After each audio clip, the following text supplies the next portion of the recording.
Hello, my name is Dan O'Brien, and my favorite thing is British TV comedy of the last 20 years. Welcome to the Finding Favorites podcast, where we explore your favorite things without using an algorithm. Here's your host, Leah Jones. Hello, and welcome back to Finding Favorites. I'm your host, Leah Jones, and this is the podcast where we learn about people's favorite things and get recommendations without using an algorithm. I finally remembered the intro. I did not remember the introduction on Monday when I recorded today's interview. Who knows what was going on with my brain on Monday? I took a few weeks off and completely forgot how to podcast. Yeah, so since we last talked, I went to Israel for 10 days and had a really nice trip. I had 3 or 4 super busy days up front, and then 3 or 4 days where I just had breakfast and then napped. And then the trip ended with a long anticipated dinner at a restaurant called OCD in Tel Aviv. Ronnie and I made reservations in March, and I got very worried that our anticipation had gotten too high, that we had gotten too excited for the dinner, because we had waited almost 6 months between reservation and dinner. But then it was absolutely phenomenal. I had been to OCD once before in 2019. A friend of mine took a number of us there for dinner. It's a molecular gastronomy restaurant in Tel Aviv. But I had suffered 48 hours of the worst food poisoning of my life before I went the first time. And so while I knew it was a good meal, I didn't appreciate it. And the return trip locked it in as a top 5 meal probably. Taizu from last summer also still in the top 5. So Israel was a really nice trip. I was not able to attend any protests while I was there due to kind of family and friend obligations. I did see the Queer Gala drag show. The theme was protest. It was phenomenal. The whole show was in Hebrew, but it was still very impactful for me. And then I found a news article that I was able to translate that explained the intricacies of different performances. So I was really glad I went to that. I got to catch up with a number of friends who are involved in leading the democracy movement in Israel, and civil rights movements. And they are still working hard to try and reverse the actions of the current government. So that was good to talk to them in person. Then I got back from Israel and immediately turned around and went to Philadelphia for one night to see How Did This Get Made? And I did a real, what is now unfortunately becoming a real classic Leah sort of thing, which is I booked travel for Philadelphia and bought a ticket to the show in Washington, D.C. and realized my mistake on the plane going to Philadelphia. But the producers of How Did This Get Made, because they knew that I had bought a ticket and I wasn't making shit up. I'm just, my ADHD is what we're going to blame for this one. It made more sense to go to the Saturday night show. So why would I have bought tickets to a Sunday night show when I would have had to use a vacation day to attend? Who knows? Who knows? It's a mystery to everyone. But it was a really fun live show. I got to see Gino from the Doughboys fan community, catch up with him. So I saw some Doughboys fans. I saw some How Did This Get Made fans that I know from my Facebook group. Took myself to Cheesecake Factory. Didn't see a single friend because I am a jerk, again, who doesn't plan things well and who was still jet lagged. But I'm back. I'm booking this next season of Finding Favorites. I put a call out on Instagram, which is exciting because I got 4 people right away who were tagged by my friend Amy Guth, who are interested in coming on the show. Also, Nicole Zelniker tagged in a few people. If you are interested in being a guest on Finding Favorites, please send me an email, findingfavoritspodcast@gmail.com, and I'll send you my Calendly link. This week I'm talking with Dan O'Brien. Dan is a poet and playwright based in Los Angeles. He has 3 books coming out this fall. And when I saw that on Instagram, I sent him a note and said, hey, I like to talk to authors. Please come on the podcast. I got to Dan's poetry the normal way, which is to say through his wife's podcast. Dan is married to comedian and actress Jessica St. Clair, who co-hosts the Deep Dive podcast with June Diane Raphael. June Diane, of course, is on How Did This Get Made? All roads lead back there. So when his book of poetry, Our Cancers, was released, Jessica talked about it on Deep Dive, and I bought a copy and I tried to read it, and I was still a little too early in my own cancer journey to handle it. But now that I'm a little bit further in to my survivorship journey, I was able to read more of Our Cancers, and I'm looking forward to reading his book of poetry, Survivor's Notebook. So if you don't want to hear about cancer, you're going to need to skip ahead like 20-25 minutes into the podcast, because Dan is a cancer survivor. I'm a cancer survivor. The 2 of his 3 books are about cancer, and so we talk about it a lot. But then we talk about British comedies. And so if you're not here for talking about cancer, fast forward, and I'll put the exact time in the show notes so you know where to jump to. So there we go. Again, if you are interested in coming on the podcast, shoot me an email. Without further ado, wear your mask, wash your hands, get your booster, and keep enjoying your favorite things.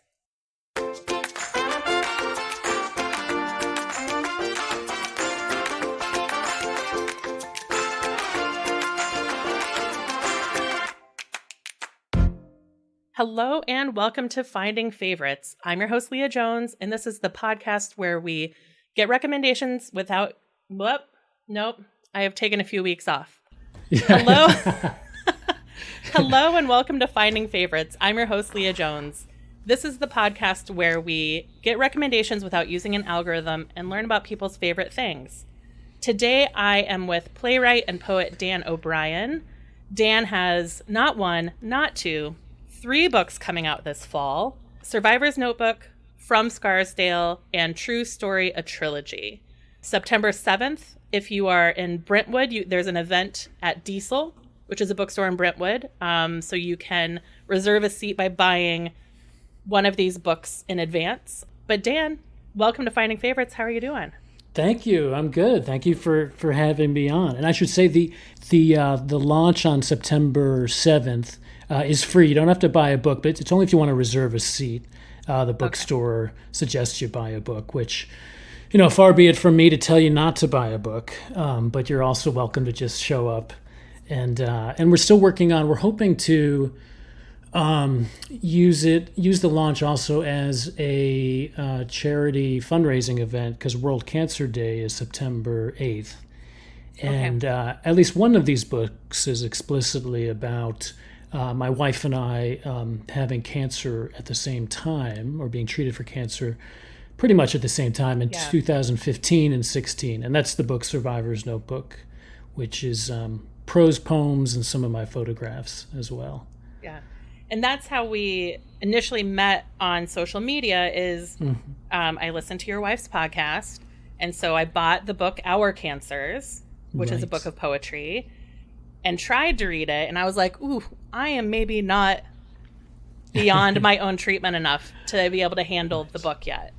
But I did pick it back up this weekend, and you and Jessica both said, you know how it ends. Like, you're both alive, you're both here, you're both healthy, so that I could read it without the fear of death, I guess. Right. And so I dug back into it a little bit more this weekend. But that was how we initially connected, was over the book Our Cancers. Yeah, and that's the book that came out. It came out 2 years ago, and I wrote that book during our treatments. So the first half are poems written, and they're very sparse, minimalist poems. It's a very quick read, but it is an intense read. The first half is really from the point of view of a caregiver to somebody who's going through cancer treatment, as I was helping Jessica through her treatment. And then, as it happened, it was her last day of chemotherapy that I was diagnosed. So she was being treated for stage 2 breast cancer, and then I was diagnosed with stage 4 but treatable colon cancer. And so we switched roles, in a moment on a single day. And so the second half of the book is from the perspective of somebody in treatment for cancer. And this new book is, I think in many ways it's probably an easier read because it's about sort of the challenge or the opportunity or the privilege of returning to life after treatment, as people who have survived or are surviving cancer know, of course, it's not like you finish treatment and you can feel like, oh, that's done, I'll never have to worry about that again. It is a long process of living with a certain degree of uncertainty and anxiety. But it's also a time of, what I found it was also a time of great relief and joy and hope and, just a greater awareness to those positive aspects of life. And so, so the new collection, which are prose poems, so they're not minimalist. They're very Irish, I like to say, in that they're very talkative, they're very chatty prose poems. And I think they may even be somewhat humorous, some of them. At least I think they are. I think what you said is true about that I thought as soon as treatment ended, it would be a rapid improvement. And that the recovery is much slower going than I expected. Although we were talking before I hit record about I just got back from Israel, and because I've been so many times now, I stay in the same hotel. So a year ago, last September I was there, and that was just a few months out from finishing my immunotherapy, and returning another year later, and I was like, oh wait, I walked to that hotel without stopping to sit on a bench, without using my cane. I walked further because I lose track in Chicago of my improvements.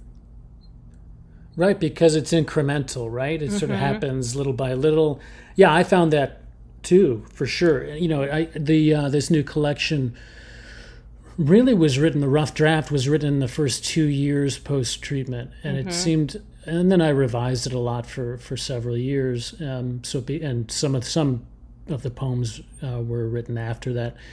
But I did find those first 2 years were really key in that it took me about that long to sort of feel like I had recovered. Of course, I don't know to what degree I might feel differently at my age if I hadn't gone through that experience. But it really was about 2 years before I stopped.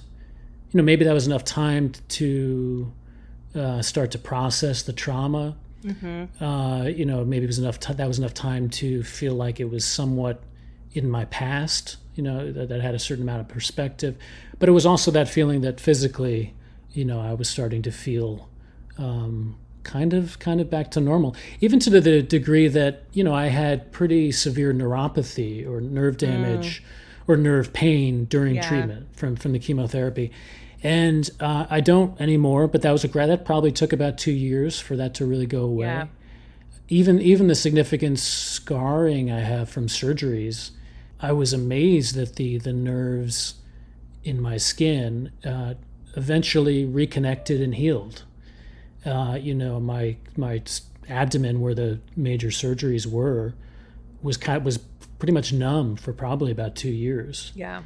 And now, my skin feels just like it used to. Yeah, it's amazing.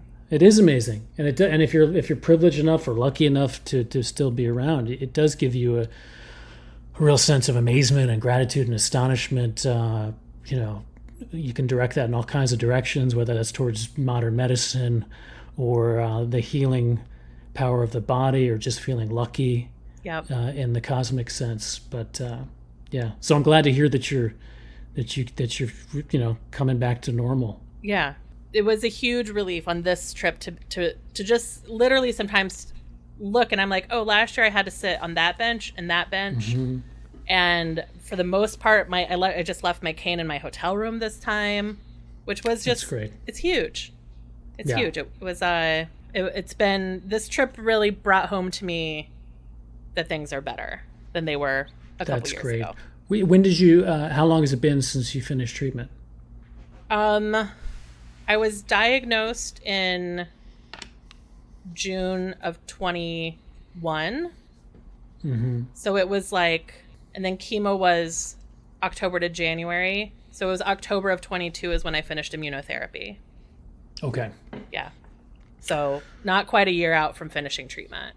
Yeah. Yeah. I mean, it really did. I think it was around the 2-year mark, but that's somewhat arbitrary. But that's when I really did feel like, it's hard to explain. This is why I think it's good to write poetry about this sort of thing, because it's hard to be too literal about it. It feels like obviously a psychological, if not even a spiritual journey in many ways. But, it felt like there was almost like a veil between my eyes and the world for about 2 years. And I don't mean like a veil of depression or something, but it was just, I was seeing everything in a different way. Maybe it was just the perspective of trauma, and somewhere around the 2-year mark, that did seem to dissipate and disappear, you know? Yeah. I'm looking forward to that. I went to I had an MRI on Friday, and the friend who took me, because I was on, take lorazepam. I don't go sober to those anymore. I don't try to white knuckle it. No reason. No. Why? Why do that? Why? So it turns out, like, now going for an MRI can be like a fun afternoon with a friend who just is like, you're going to be silly and you're going to be ridiculous and you're going to try and tell me stories and I'm going to fail miserably. And to be at a point now where I didn't cry, I didn't like panic, and it was just like weirdly a fun afternoon with my best friend. That's great. Yeah. Yeah, there's a poem at the end of Survivor's Notebook, which was about going for a scan. And, people who aren't familiar with this, there's a term for it, Scanxiety, which I think is fun, but it undersells just how terrifying it can be, because it's really more of an existential confrontation, with your mortality and with your past trauma. That grows as the date of the scan gets. It's just once you notice it, you like flip the calendar and you're like, oh, the scan it's imminent. It's just, it's like static. Yeah. And so in this poem, there was one scan, I think near the end of that 2-year period, where an older woman was leaving and just had her scan. And she just turned to the waiting room and she sort of, wished everybody a sort of a happy holiday or whatever. And she turned to, she was just beaming really with optimism. And she said to the person in charge of the waiting room, see you next year. And I just loved that. It was this idea that, okay, she's got to come back every year, but you get the sense that she wasn't in the thick of it, and that, her outlook obviously seemed to be really good. And I don't know, it just seemed like a moment where I saw somebody who was a survivor in a way. This is cliche, but that idea of, survive to thrive or something, to think of survivorship as not simply surviving in the sense of like, I don't know, desperately clinging to life, but arriving at a place that is kind of awakened, to a lot of positive aspects of your life. So, yeah, I mean, I felt a lot of that. It doesn't mean I don't feel a lot of the same, negative or fearful aspects of survivorship. I certainly do. Yeah. But I will say it gets, obviously it gets better with time, if that's any help too. I mean, part of that 2-year thing was, and I can see it in increments, but I feel differently than I did a year ago. Now it's been almost 7 years since I finished treatment. Wow. Which is shocking to me, And the 5-year mark is like, that's the big first one, right? Is it the same for colon cancer? It is, yeah. I mean, it's hard to tell. Yeah, I mean, I'm very almost superstitious about that sort of thing, because, as you know, I don't want to take anything for granted either.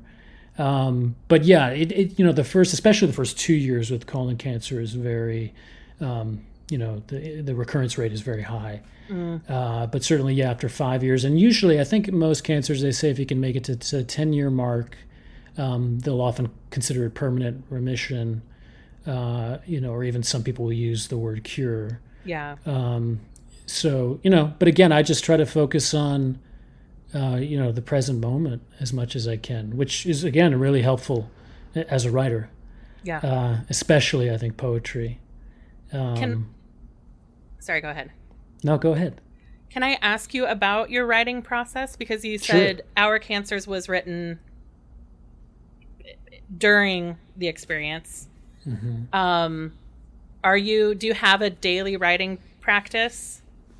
And is it poetry, or is it like, you've got 3 books coming out this fall, so I suspect you have a daily writing practice. Yeah, I do. I mean, I should say that, it's just random, really, that the 3 books are coming out at the same time. In that, you write, and then you put things to the side, and then you revise, and then you hope to find a publisher, and that all takes often years. And so, this memoir that I have coming out, I probably started 9 years ago. Okay. And then I wrote a lot of it during treatment, again, in a kind of rough draft form. So the memoir it's about my childhood, which was a fairly traumatic childhood. But it's written from the perspective of where I was, when I was in treatment, with that sense of urgency, trying to tell that story, just in case I didn't have much time left, And then I revised it for some years, and so it's just coming out now, just as luck would have it. And the third book is a trilogy of plays that were written over the course of 10 years or so. Okay. And the last play in the trilogy was written during treatment. So all 3 books, to some degree, deal with my cancer experience, and also to some degree deal with my childhood. So they kind of overlap in a lot of ways. And in terms of a process, maybe the fact that I have 3 books in 3 genres that kind of overlap in terms of subject and theme might cue somebody into the fact that I'm fairly compulsive as a person. I have obsessive compulsive disorder. It's fairly mild, and it's managed. But I do channel it into my writing. I always have. So I tend to write every day. I'm not a maniac, if I'm traveling, or if I don't feel well, or if I have a family event or something, I don't write. But otherwise, I do try to write, every day. And it's more of a kind of a lifestyle habit or choice, than some kind of work-like endeavor, There's certainly aspects of a writer's career that feel like work, but the actual writing is just something I've always, it was a survival mechanism as a kid, in a dysfunctional family. I found specifically at that time poetry, but then I started writing short stories and eventually plays, and it was a way to understand what was happening, to feel like I was in control, to find some sort of meaning, and maybe even some kind of beauty in trauma, and it's always helped me. I mean, when Jessica, my wife, was diagnosed, and then when I was diagnosed, even at that time, I felt so lucky that I could write about it. I didn't know if anyone would want to read it. I didn't know, I didn't know if it would be good, quote unquote, good writing, but it was a way for me to survive it. Yeah. So I tend to write a lot, but it's not for any admirable reason. And I don't publish a lot. I mean, it's not like, I also revise a lot, so it's not like I'm necessarily, writing so many specific different things. A lot of it is sometimes I think I revise too much. Yeah. In that kind of obsessive compulsive way to try to be perfect, even though of course I know there's no such thing as a perfect work of art. So the short answer is OCD. That's OCD and trauma. Yeah, exactly. Finding a way. That makes a writer. Yep. That makes a writer. Yeah. Are you a writer? Do you write? I have times in my life when I write, yes. I actually just applied for a workshop with Megan Stielstra, who's an essayist in Chicago. She does an essay collection in a year at the Story Studio in Chicago. And I just applied for it for this year. Great. Well, fingers crossed. Thank you. I was a blogger from like 2003 to 2013 or 15, blogging from the earliest days of blogging. And I've done live lit performance, and I've done stand-up comedy. So I find a lot of ways to get things out there, but Nice. yeah. So I think now I applied with 2 live lit pieces that I had done. Okay, great. Yeah. And I was just like, you don't have to have a big idea yet. And I did a comic. It's an anthology called Menopause, a comic treatment, and it was about menopause. So I had a hysterectomy when I was 40. So mine was about going to mikveh, which is a Jewish ritual bath, before to mark my last period before I had my hysterectomy. Okay. So I did a comic about that. So I kind of think like. I don't know if the world needs another graphic memoir about breast cancer. There are many, but kind of want to do that. Well, do it. I mean, I know that feeling. I know that feeling of does the world need another one? But I think the world does. Obviously. Yeah. One thing. Anytime you go through trauma, especially if you're an artist, but maybe everybody feels this way. To some degree, you realize how everybody has experiences like this. I mean, even the specific case of cancer, just how common cancer is. Yeah. So whether or not somebody has had cancer themselves, they've had loved ones or friends who've experienced it, sure, sometimes that can if you're an artist, you can feel like, well, is this just another book about that? But then I think there's no shortage of books and plays and movies about infidelity or this is part of the human experience, and if it's meaningful to you to write it, somebody's going to connect and engage with it. And also the more you talk about it, the more people get an early diagnosis. Yes. I only got my mammogram so that I could go to a friend's funeral with a clean bill of health. Wow. Because she had died of breast cancer during COVID. So I was like, all right, Lucy, for you, I'll go and I'll get my mammogram. And I got diagnosed the day before her funeral. And then showed up and was obviously a disaster. Right. Crying at a level that didn't match our friendship. And so then I had to tell people at her funeral, because I was like, I don't want people to think I'm like, this is like stolen valor, that I'm overreacting to the loss of someone who was just, a dear friend, but not someone I was close to at the time of her death. So it was like it was messy. But everybody was, of course, very kind. Yeah, and how, I hate to use the word, but how, wonderful that something as awful as your friend's passing, saved your life. Yeah. And, I mean, that's the other reason why, I have friends, I'm sure you do too, who choose to keep cancer or any physical illness private. And I think that's great. I don't judge them whatsoever, but Jessica and I, we both felt like one reason why we wanted to be open about it was because why not, perhaps if it gets somebody to get tested earlier, than they would have otherwise.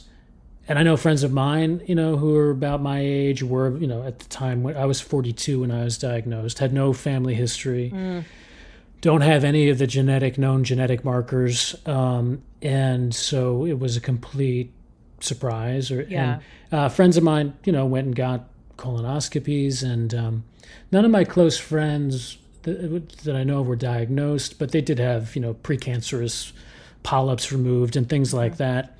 And have reached out to say they were thankful that I was being public about it, because it made them want to get checked out. So the same. A lot of my friends, it pushed them to get their first mammograms, and to my knowledge, only one person was diagnosed with breast cancer.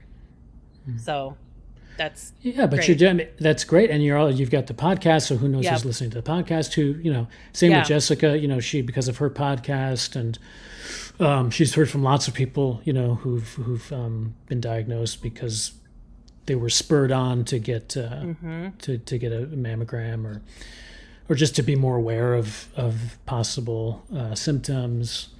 So I think that's a really great reason. I even feel like, the books, Our Cancers and Survivor's Notebook, like they could be triggering for many people to read, but I also write them because I feel like for some people they could be, somewhat helpful to read, to feel like, here's somebody who's gone through something similar. He's writing about a feeling I've had or I'm having now, that sort of thing. So I don't think I'm changing the world at all, but I do feel like it's a motivating factor to me to feel like, that I want to try to be helpful. Yeah. Well, I also think it's powerful. I wish, obviously, that you guys had not had back-to-back cancers. With the first half of the book written from a caretaker's point of view, it was a solid year. It was only like this summer or spring that I even came to and realized that the people who took care of me were upset or were, and it's sort of like helpful for me to think about what people went through supporting me, because everybody was so good about not bringing me their shit in it, Right. So I think it's a really powerful, I think for people who have had cancer, who to the caretaker point of view, I think is also really important. Yeah. Anytime you're close to somebody, like you would be with a partner or a very, very good friend or a family member, I think it's wonderful that you were able to have people surrounding you who weren't burdening you with what they were going through in relation to your treatment. You can't help but, as a caregiver, feel a high degree of empathy, obviously, for what, and in many ways, even though your life may not be threatened in the same way, your life still is threatened because you could lose your spouse, or you could lose a parent or a sibling or what have you, or a child even. So, so I thought I was writing one book, and then it turned into another. Yeah. And Jessica and I both got each other's experience within a year and a half. Oof. And I still think I had it better off, in the sense that because she went first, when I was in treatment, she could be like a coach to me, in a way that I was trying to be as helpful as I could to her when she was in treatment, right? But I hadn't been through it yet. But to have her say, okay, I felt this way too, or in very specific ways, or even to have her say, there's no guarantee about everything, but look, I'm done with treatment. Yep. You will be too. This feels interminable, but in 2 months, 3 months, 4 months, you're going to be done. Yep. And we're going to be healthy and happy again. All the things you need to hear, but to have somebody who had just gone through it, right? Was really a gift, as hard as it was. For her, I'm sure, she felt like, she had her recovery, her time to recuperate was spent taking care of me. Right. It was a real challenge. Yeah. but in, like I said, in the context of, bad news and extreme challenges, we had and have had a lot of good luck. And I do count the fact that she was able to coach me through it as good fortune for me, for sure. Survivor's Notebook, From Scarsdale, and True Story, a trilogy. I'll link to everything. People should be able to pre-order through your publishers, or can they pre-order now through like bookshop.org and local indies? Yeah, they can pre-order it, all the usual places. If they go direct through the publisher, the pre-ordered books go out earlier. Like the poetry book, I think, is going out this week, even though it doesn't publish officially till September 15th. Great. So that's if you go through the publisher, which is Acre Books, but it's distributed by University of Chicago Press. So I'm just going to drive down there and get my copy. Okay, great. Pick it up. You're that close, huh? I'm that close, yeah. Like 8 miles away, maybe. Oh, great. Yeah.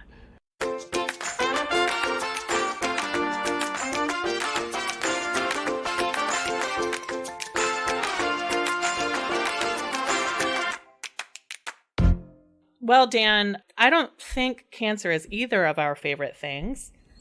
No. Even though it's what brought us together to talk today. That's true, yeah. What is one of your favorite things that you'd like to talk about? Well, I mean, I'm kind of happy that my initial thought of sort of my favorite thing to talk about is something related to comedy, just because, talking about cancer can be a little bit upsetting. I mean, the connection, so my favorite thing, what I wanted to talk about was British comedy, TV comedy. Ooh, okay. And, to some degree, some of these comedians and different TV shows I loved before the cancer experience, but many of them were really helpful to me, not just during treatment, but I would say especially during that year or two of recovery, of sort of coming back to life. So are we talking like young ones and Monty Python and like 70s, 80s British comedy, or are we talking like modern talk shows and like what type of British comedy are we talking about? It's mostly, I mean, I've sort of made a list, although I probably didn't need to, of the shows that I just love and I rewatch over and over again, and can recite the whole lines of dialogue. And they're really they're recent. They're within the last 10, 15 years. Okay. Or maybe the last 20 with some of the shows. So they're not sort of, I know there's sort of classic, Monty Python and 70s, 80s British comedy. I grew up with Monty Python, like every 14-year-old boy. In my high school, I could recite most Monty Python sketches, and my father grew up watching the Benny Hill Show, which is, I think, pretty terrible. But it didn't age well. It did not age well. All I remember is it's like Benny Hill slapping a little bald man's head and running around, like chasing women in their underwear around the park. It's certainly problematic, as they would say. So I wouldn't. Benny Hill's not on my list. The one I thought to start with is about 20 years old. It's called Garth Marenghi's Darkplace. Okay. I've never heard of it. Oh, it's so good. You can watch it all on YouTube. They only made six episodes, one season. British TV, often a season, or as they say, a series, might be 6 or 8 or 10 episodes. Well, it's because there's only 20 actors. Right, exactly. You have to reuse the same actors. And this was based on a stage show, which I think you can tell, Garth Marenghi's Darkplace.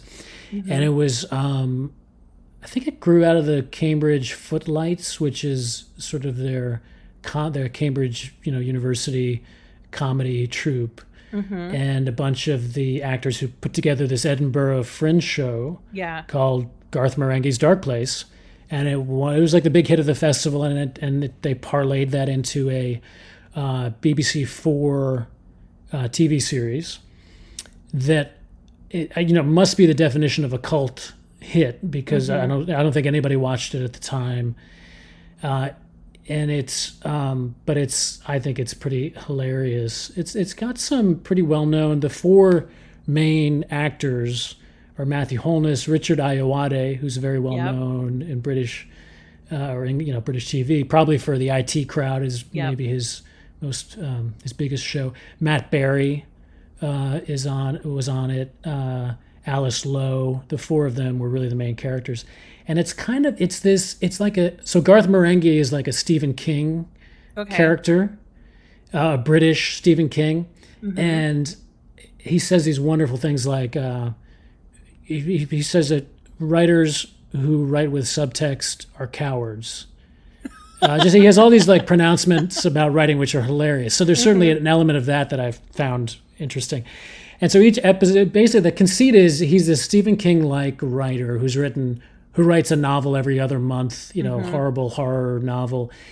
But in the 80s, the conceit is that he starred in and directed this like horror TV show about like a haunted hospital. Okay. And it's just, so you get a little intro from him before each episode. You see the episode from the 80s, purportedly from the 80s. Okay.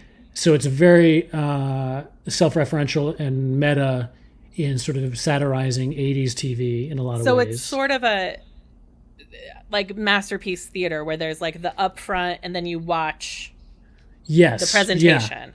Yeah. Okay. Yeah. And he explains that and then they cut back to sort of interviews with the actors in the modern day, present day. And he explains why they do that, because he didn't know anything about TV shows. So when they first made this series, he didn't realize they had to be 27 minutes long or whatever. So they're filling it out with these little interviews. But anyway, I think it's a hilarious show. It's very, it does spoof a lot of sort of, occult storylines. And, there's one episode involving, I think the idea is that there's like a portal to hell underneath the hospital. So all kinds of strange things happen. There's a great episode where ghosts of Scottish Highlanders come back to terrorize our main characters. And it's got this amazing, like, hilarious anti-Scottish sentiment among the English characters, which of course is not to be taken seriously. Yeah. Anyway, so that show was an early favorite of mine, and I think I first heard about it because Jessica. No, this must have been how. So Jessica, my wife, was in a pilot that was an American remake of the IT Crowd, and it never made it to air. But Richard Ayoade, who is in Garth Marenghi's Darkplace, was also in the British IT Crowd, was in the American IT Crowd as well. Okay. So one day, 20 years ago, Jessica said, "Hey, we should watch this Garth Marenghi's thing," and it blew my mind. And since then, there is a huge, following now. If you go on YouTube, there's, huge viewing count for the show, and only half like I said, which are yours. Exactly. and all of these actors and writers have gone on to some other great shows. Yeah. On my list as well. When you come back to rewatch a show, do you have a favorite episode you'll throw on, or it's an easy watch to watch the whole series and you'll watch the whole series again? Yeah, it's an easy watch. I mean, the other one that I watch all the time also stars Matt Berry, who is in Garth Marenghi's Darkplace, and that's called Toast of London. And it was on Netflix for a while. I think now you have to either buy it or stream it on like BritBox or something. Yeah. But that's another one which I will watch any episode of. I don't think I really have a favorite. They're all amazing. I mean, now that I talk about it, I see. So Toast of London is about an actor in London who's kind of, a washed up, or not even washed up, and never was, I guess, but he doesn't really know it, whose name's Stephen Toast. And it's just about him and his life, and his agent, who's this amazing actor, comedian, and his rival, whose name is Ray Purchase, who's played by, what's his name? Harry Peacock, who, by the way, is married to the female lead in the British IT crowd. So as you said, there are only 20 or so Right. actors in the UK, and they're either married to somebody who's been in another show or Right. But no, I don't really have favorites of those two series. I'm trying to think. I find them. You don't all, have to have a favorite episode. I was just, I find them. This must be what happens with everybody who watches, because I don't do this a lot. I don't have a lot of shows that I will watch obsessively. But you get to a point where you know the episode so well that it's almost just that it's comforting. Mm-hmm. It's not even that you're necessarily like enjoying it the way you did originally. Right. You're sort of just relaxing into the familiarity of it. Yeah. My daughter's that way, actually, with Bob's Burgers. She loves Bob's Burgers. And so do I. It's a great show. And she doesn't even watch a lot of TV, but she has watched probably every episode, 20 times at this point. Yeah. And some of them, her mother's on, which is kind of fun. That's fun. To have Jessica's voice pop up on Bob's Burgers. Yeah, I think Bob's Burgers is one that I'll just let run, because it's never so complex a plot that I can't get back into it.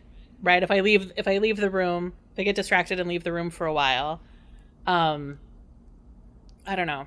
That is, I think, a really lovely show. It's a great. I mean, yeah, exactly. It's funny, but it's also kind of heartfelt. I mean, we're sort of, Jessica and I and our daughter BB, we're kind of obsessed with how like any show, because it's been on like 13 years or something. Right. It's been around a while, and you can see the progression. It took a few years before it really found its heart, and I think that's really what makes it special. So it's always been funny, but it found a certain kind of an emotional warmth, without it being dramatic, that really I think makes it special. Yeah. Well, that the conflict in the house isn't hatred. Yeah. Right? They all love each other. Linda and Bob adore each other. And you don't always get adoring married couples in adult cartoons, right? Yeah, that's true. And there's Probably just rarely. a lot of,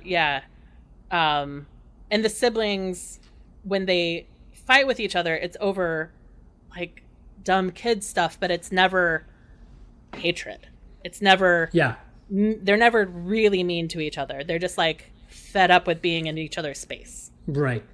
Yeah. And in the end, they're always there for each other. They'll always have each other's back. Yep. If the other one needs it, and so that's a big ingredient. I don't know if that's true in the case of the shows I just listed, but British comedy, the British never want you to be too full of yourself or have too much success. Yeah. That's true. Yes, there's always it's kind of, they're self-deprecating, but they're also self-deprecating towards others, in the sense, right? Or they're just deprecating to others.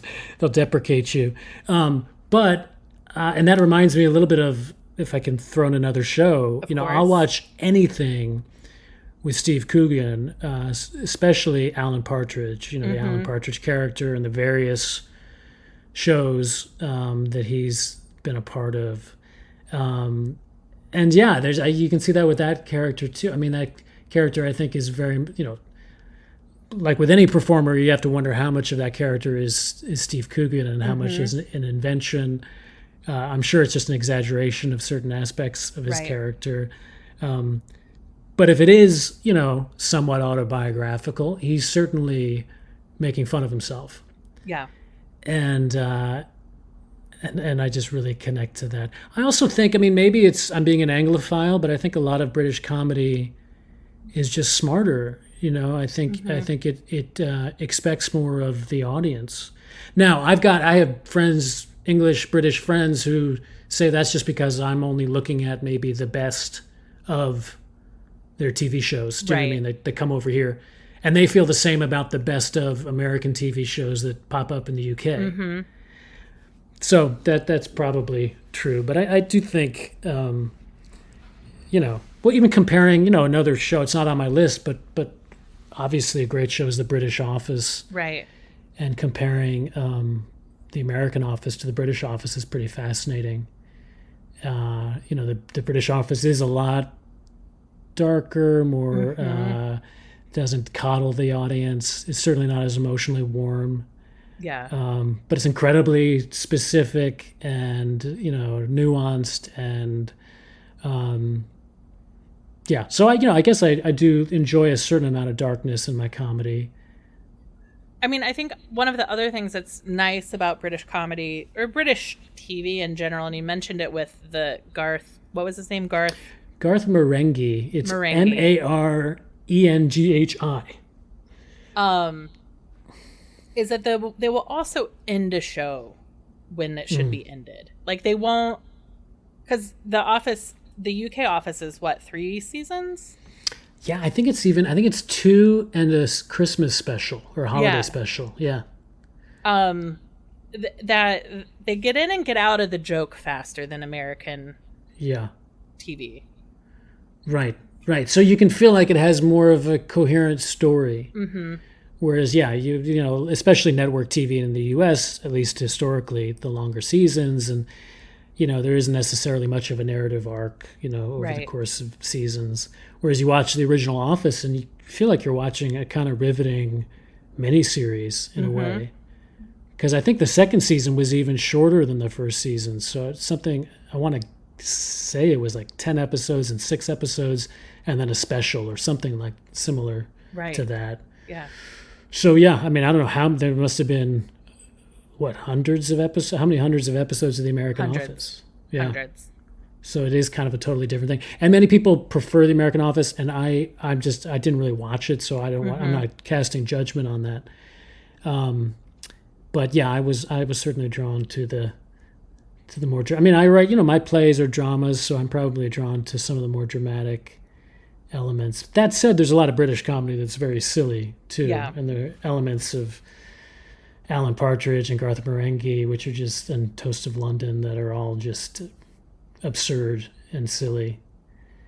So is Toast of London? So you said it's not a down and out actor. It's an actor who has not made it, but doesn't realize they haven't made it. Yeah, he's working. Like one episode is about how he's never worked at the Globe. He's never been in Shakespeare's Globe, and he's kind of ridiculed for that by other actors. And so he finally gets a chance to be in sort of a trendy, new, by sort of a hotshot, young director, a new Shakespeare that is going. The conceit behind this Shakespeare production is that it's going to be played by dogs, entirely by dogs. Except for Stephen Toast and this other Australian backpacker who were cast because they look like dogs. Oh, they have dog-like faces. So, like he works and he's often in a play that's getting terrible reviews, and like a cab driver will recognize him from that play and like try to beat him up. And, he's kind of, or like there's one episode where he's in, do you know the Agatha Christie play that's been running for 50 years on the West End, The Mousetrap? It's called The Mousetrap. Yes. And so there's an episode of Toast of London where he's been cast in The Moose Trap, and he goes on a morning talk show and he lets slip that the chauffeur did it. And so the whole idea is like, how everything, his whole life goes to pieces because he's destroyed this show that's been running for decades, So why did I get going on in that direction with that? That synopsis. An example of how his life goes in his episodes. Yeah. Yeah. So he's acting. Yeah. So he's just kind of, but he has a roommate. He's probably. Well, another thing that's interesting is like he's clearly like the actor is probably 40 or so, but there are references to his life and career that would place him as being a young man like in the late 60s, early 70s. So like it's a very confused chronology. Like there's an episode where he happens to stumble in upon the filming of the faked moon landing with what's his face? Who's the famous director of The Shining and Dr. Strangelove? Kubrick, yeah, of course, yeah. So in this episode, he claims that when he was a young actor, he stumbled upon Kubrick filming the moon landing, which of course would not work if he was 40, right. today. In modern, right. So there's a kind of weird, time sequence there. His roommate is played by Robert Bathurst, I think is how you say his last name, who you would recognize if you Google him. He's been on, he's on Downton Abbey. He's one of these British actors that's usually in dramas, but is such a well-known character actor.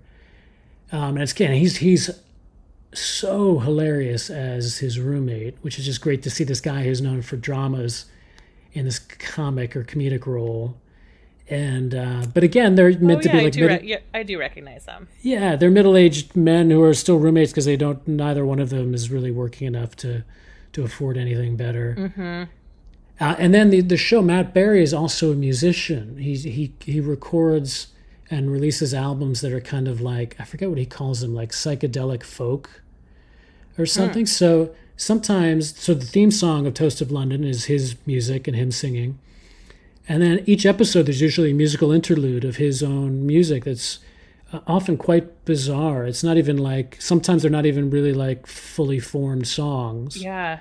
So it's like, it's a sort of kind of adventurous thing that you would never see on American TV. Yeah.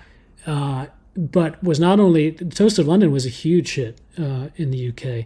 And they actually just, I think a year or two ago, did another season called Toast of Hollywood, I think, or Toast of LA. And did they bring him? Yeah, what's kind of amazing to watch is they still filmed it in London, but they found a way to kind of fake it, and they brought in a certain number of American actors, like Fred Armisen is in it, and a few others. Maya Rudolph, I think, is in it, yeah, but they did film it in London. So once you know that, you can see how they're using green screen and things like that to fake it. Yeah. But Toast it's of Tinseltown. Toast of Tinseltown. That's what it is. Yeah. Yeah. So yeah, it was a big hit as opposed to Garth Marenghi's, which was is now a cult favorite, but was overlooked at the time. And then just to quickly throw out a few more, because some of them are sketch shows that I've really loved. The Fast Show is one of them. The Mitchell and Webb look, it's called. The Peter Serafinowicz Show, which you can watch. Again, a lot of these you can watch on YouTube. You can watch episodes on YouTube. The Armstrong and Miller Show, the Harry and Paul Show. And these are all in the last 10, 15 years. And these are all sketch shows, so they're, individual scenes and some recurring characters.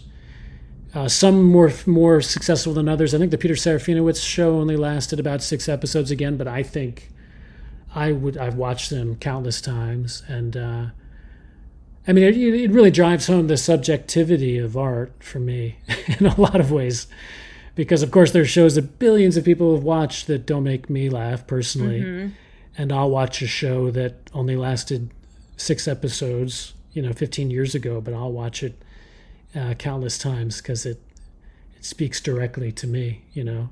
It's interesting that there's so much more sketch on British TV, right? Like we just have SNL, Black Woman Sketch Show, which I think has been canceled. Right. Like it's so rare that there's like a sketch show that's a going concern on TV here, and you just rattled off like 5. That's true. Yeah. Yeah. I mean, the only other one I can think of maybe is like Key and Peele. Oh yeah. But you're right. That's not very many that are easy to call to mind. Yeah. And so many of them, it seems like, don't really take off. Right. They don't really find their audience. But then you're right. Then you have something like SNL, which has been around for 50 years. 50 years, or so. I think. Yeah. And you wonder if that can work. I guess Mad TV was around for a good amount of time. The other thing I think about with those British shows is that they're often duos, too, which is like, another favorite thing, especially when I was a younger playwright. I was obsessed with the vaudeville. and sort of, and the vaudeville coming from, from British music hall in a lot of ways. Yeah. The music hall tradition. So, maybe British TV is just simply more still connected to the sketch comedy and duo comedy.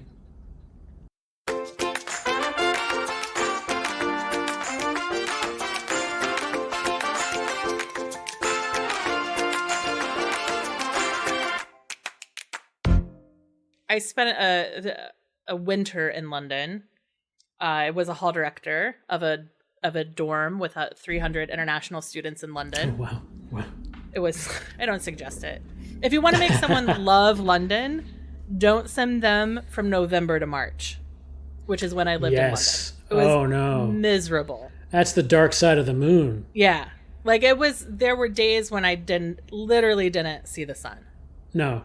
Because it was only up for 7 hours. And the opposite, if you can go between March and October. Yeah. April and October, you can feel, London and England and Great Britain could feel like the best place on earth. But you're right, winters are rough. But one of the things we did that winter was we went to I think it's a pantomime, a Christmas show. Mm-hmm. Which I do think once you see that, I did feel like it sort of unlocked a lot of British TV I'd grown up on. Was seeing, right? Because there's cross-dressing, there's the big characters, there's we went to a high school or a community Christmas pantomime. It was, the students were studying abroad, so they needed British culture, and that was one of the things that they did. Right. So yeah, but it's very, very interactive, right? The performers really speak to the audience essentially, or for the audience, and the audience is often encouraged to respond, right? It's a rowdy. Yeah, it's a rowdy performance, in a way that I think would shock a lot of Americans, who probably feel like their experience of theater is much more uptight, or certainly conservative, or. I mean, that's changing, I'm sure, and it depends on the type of play you're seeing. But yeah, pantomime or panto is a specific thing to that culture and, to Ireland too, and that whole area. Yeah, and I'm sure, it must be, I mean, when I was writing a lot about vaudeville 15, 20 years ago, it was interesting to me how, of course, the vaudeville didn't go anywhere. It just became TV. Mm-hmm. And, of course, we have in this country a tradition of variety shows for a long time. Right. And it's kind of interesting how that doesn't really exist anymore on American TV. Right. There's no variety shows right now. They tried. Didn't Maya Rudolph have one maybe 5 years ago? Which was kind of fascinating because it was on NBC or something. Yeah. And they announced Conan O'Brien was going to do one, but he wasn't. Oh, right. Okay, interesting. When he left TBS, they announced he was going to do a variety show, and it wasn't in the plans. All right. They just I think what I heard around the time when Maya had her show was, that networks are constantly thinking how can we bring it back, because I think it's actually quite cost effective. I think it's a pretty cheap show to produce. Mm-hmm. I mean, maybe I guess we have that in the form of reality, like America's Got Talent or the Masked Singer or whatever. Right. Maybe that's what we have now is that version, because those shows are relatively cheap compared to right. An original comedy or drama. Yeah. Yeah, that's interesting. But it does seem again, I don't know, because these shows I'm sort of cherry picking, from 20 years of British TV. So I wonder how. I wonder if we had a British person on right now, if they would say, oh, well, it's still hard to get those shows on, or it's hard for those shows to catch on. But it does seem like there's a different tradition and a different appreciation. Do any of those comedy sketch duo shows come down from the Edinburgh Fringe? Yes, I think a lot of them do. I mean, definitely Garth Marenghi's started, Darkplace started there. Another show I love is called The Mighty Boosh, and I think that started as a stage show. or Vic Reeves and Bob Mortimer. Do you know Bob Mortimer by any chance? No. Okay, do yourself a favor. So he's Reeves and Mortimer were a duo. They don't really perform together anymore. Mm-hmm. Bob Mortimer, he's a frequent guest on this panel show, a British panel show called Would I Lie to You? Mm-hmm. And if you just search on YouTube, Bob Mortimer, Would I Lie to You? His segments are some of the best TV, I think. He just tell the concept of the show is the panelists, they tell you a story about their lives, and the other panelists have to decide if it's a lie or not. Yeah. And he has these stories about his life that are just amazing. Most of them are true, but even the ones that he makes up are pretty hilarious as well. And he started performing with Vic Reeves on stage, on a little stage above a pub.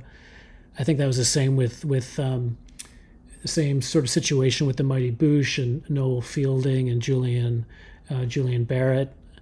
And so I'm sure some of them also were part of the Edinburgh Fringe at some point. Yeah. You can tell that Bob Mortimer tells some wild stories because, right, it's like people also ask, does Bob Mortimer really do his own dentistry? I was just about to give that example. Yeah. That's one of his lies. That's not a lie. It's the truth. He does his own dentistry. I mean, you sort of find out that, of course, if he has a serious problem, he does go to a dentist. Mm-hmm. But yeah, you have to watch that clip because he describes the way he does it is he puts a chair on his dining room table so that he can be close to the light source. Uh-huh. And then he uses like a mirror, and he's bought his own tools, and I think he does his own fillings. That's what it says. Yeah. That he buys, he has some tooth cement and... Yeah. And he's got a great show with Paul Whitehouse, Paul Whitehouse is another great sketch comedian from The Fast Show and many other shows.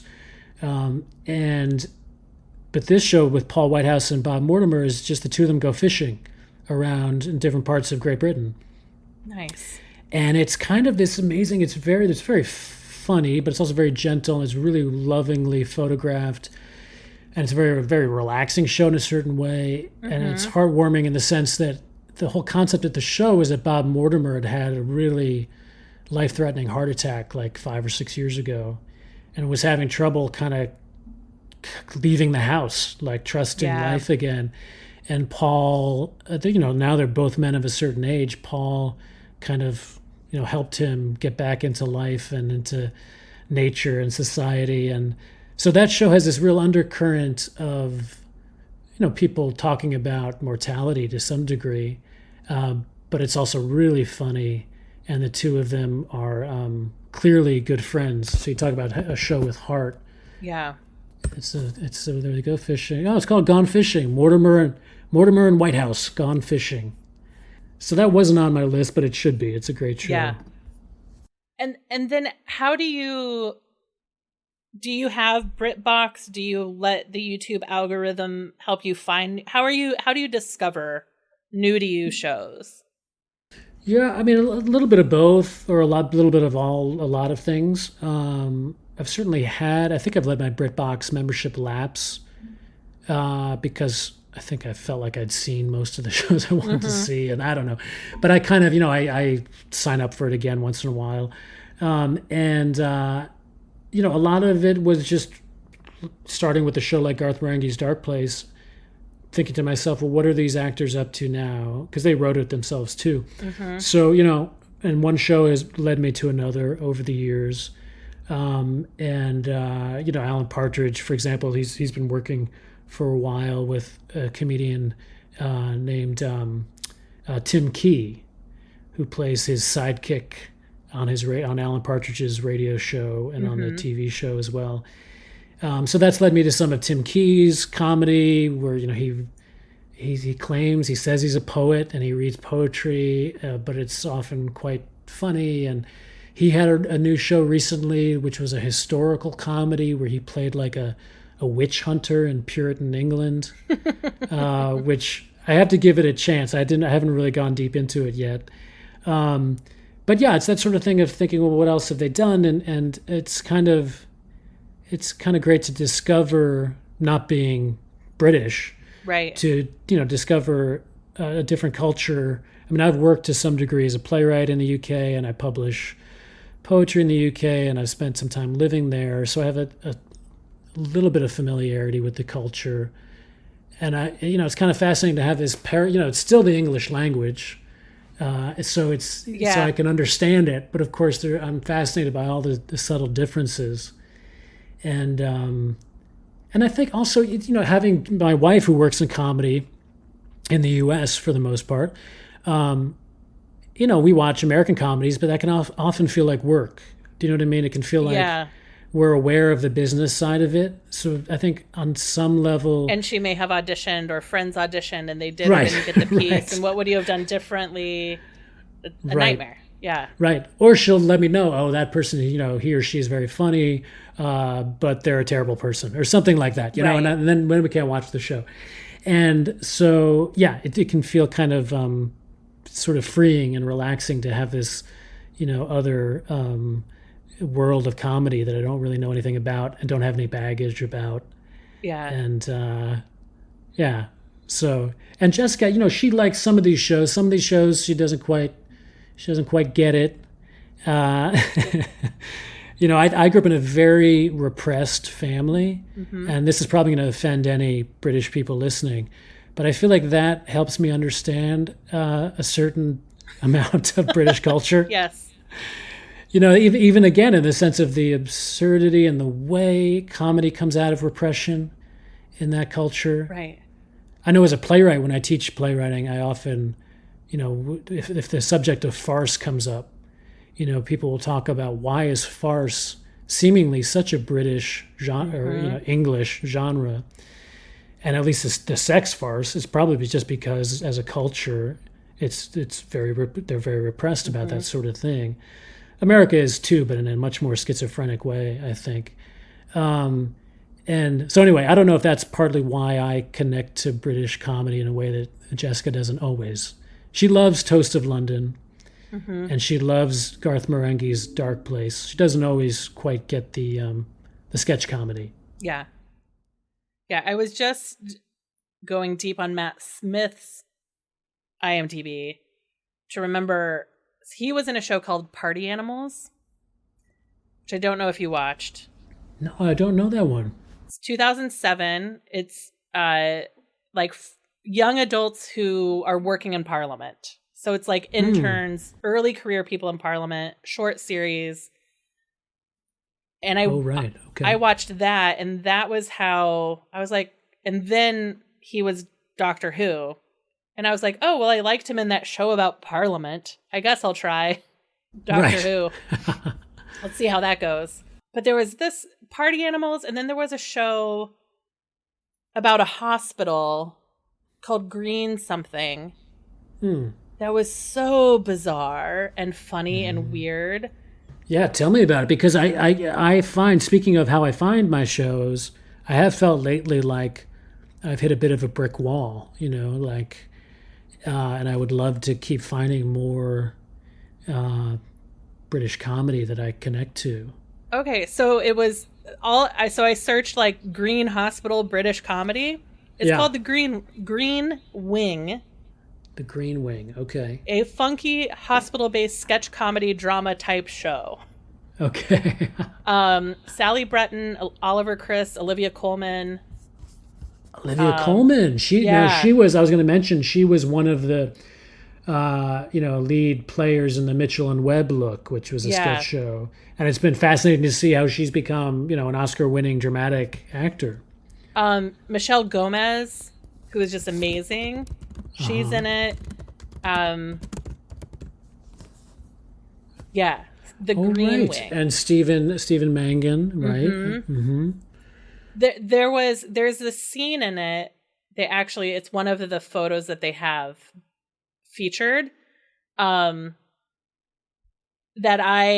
was before you could easily make a GIF that I asked a friend to make a GIF of me because he's in an exercise room and somebody throws an exercise ball at his face, and it's just this huge slapstick moment that I needed to be able to use. And I sent it to a friend. I'm like, you're good at computers. Can you make me a GIF of this weird moment? But it's a fun one. Oh, that's good. I will watch it. Yeah. I think Party Animals leaned drama, like right. That's okay. Yeah. Like I said, I love, some of these are obviously sketch shows, but I do love, dark comedies and, I definitely watch a lot of dramas too. But in terms of something I'm fairly obsessive about, would be these. And I guess, I thought it'd be interesting too, just because I really did become obsessive about these shows during treatment and the year or two afterwards, where you spend a lot of time. I don't know how you felt, but especially during treatment, I couldn't really read very much. I couldn't, I really did need pretty light comedy for the most part. Yeah. Oh, I did not read. I remember going to LA after I had finished like primary treatment and being at a hotel having breakfast, and I took a book by an author I'd interviewed with me down to the breakfast at the hotel, and I was like, oh my gosh, I just read like for the first time and since I got sick, and I powered through that book until I got to the cancer chapter, and I'm like, well, I'm out. Yeah. I'm out. No, I couldn't read. I listened to a lot of podcasts. I watched. Yes. I don't know if you got steroids during on chemo days. Yeah, for sure. So I did steroid Saturdays because my chemo infusions were on Fridays. So on steroid Saturdays, my best friend and I would go see a movie, like a matinee of something that had been out for 2 or 3 weeks. So we'd find essentially a private showing, and we'd go to like a Burger King that nobody was going to, so I could take off my mask and have a meal inside, and then we would go to and be often the only 2 people in like a 1 p.m. Saturday showing. Mm-hmm. So I saw a lot of movies. I went to the theater a lot. It was fun. Oh, that's good. Yeah. I mean, you need, and that's why I don't, I tend to write pretty, heavy or dramatic things, but I don't at all denigrate, storytelling that's meant to lift you up or help you feel a sense of escape, because I know firsthand how we all need that. And, and on the same way, if I have to be in the mood to see something heavy or dark. Yeah. And, yeah. So no, but these were shows that did the opposite of that for me. Nice. They were probably my version of. I didn't really go to. I'm not sure why I didn't go to many movies during treatment. But I certainly, used the heck out of my BritBox. Yeah. BritBox account. Also, I was pretty obsessed during that time with. Like British murder mysteries too, even though they're not comedies. I think it's a similar type of purely escapist, experience. And they, of course, that's a cottage industry over there. Have you watched? It's a British. No, it's not British. It's Canadian. The Murdoch Mysteries. It's been on for like 15 years. I must have. It sounds so. It takes place at the late 1800s Toronto. Okay. And he's a science-obsessed detective. So, like, late 1800s scientists come through Toronto and they get involved in the cases. Right. Yeah, I've heard about it, but I don't think I've actually watched it. Yeah, 16 seasons. Wow. Yeah. So if you ever need a cozy mystery or cozy procedural with, it's just fun because I think like Tesla comes through in the first episode. That's great. Like, because he's on tour in Canada getting support for electricity, right? Oh, that's great.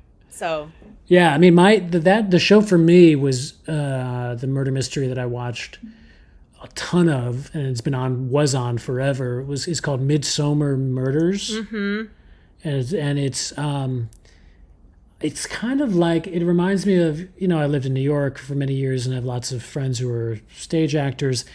And anytime I watch any of the Law and Orders, I'll see a lot of my old friends, pop up, sometimes just as a dead body or something.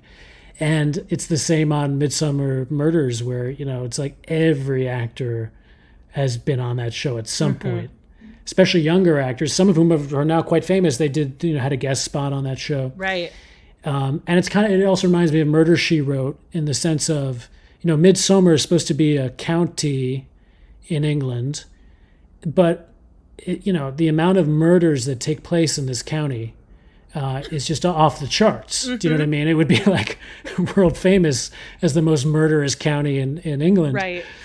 But it's very comforting because, it's handsomely shot and there's a satisfying little mystery every episode. And that's about all I could handle for those 9 months of treatment. So yeah, I would say these sketch shows, I think I got more into them after treatment. Yeah. And for whatever reason, it's connected in my head to that idea, again, that those first 2 years of really, starting to trust life again, And these shows certainly helped me with my anxiety. And, and a few of them I've probably memorized line by line by this point. Fantastic. Dan, this has been a delight. Thank you so much for joining me. Oh, good. Thank you. Thank you for having me. Do you want people to follow you online? Sure. Yeah. I mean, God, social media is so messed up now, but I'm still on what I will still call Twitter. I'm still on Twitter at by Dan O'Brien. I'm on Instagram. I'm sorry. Twitter is Dan O'Brien Writer. Instagram is at by Dan O'Brien. And my website is danobrien.org. I'm an org. I'm a nonprofit. And so if people want to follow me, that'd be great. Great. And people can pre-order the books through all the usual channels. I will link to, I try to link through bookshop.org so it supports indie bookstores. So that it'll all be linked in the show notes. You can follow Finding Favorites, Finding Faves Pod on Instagram and Twitter. Please rate and review on Apple Podcasts or Good Pods, because those are the two places that you can actually leave reviews. So thank you so much. Thank you again. This was a lot of fun. Thank you for listening to Finding Favorites with Leah Jones. Please make sure to subscribe and drop us a 5-star review on iTunes. Now, go out and enjoy your favorite things.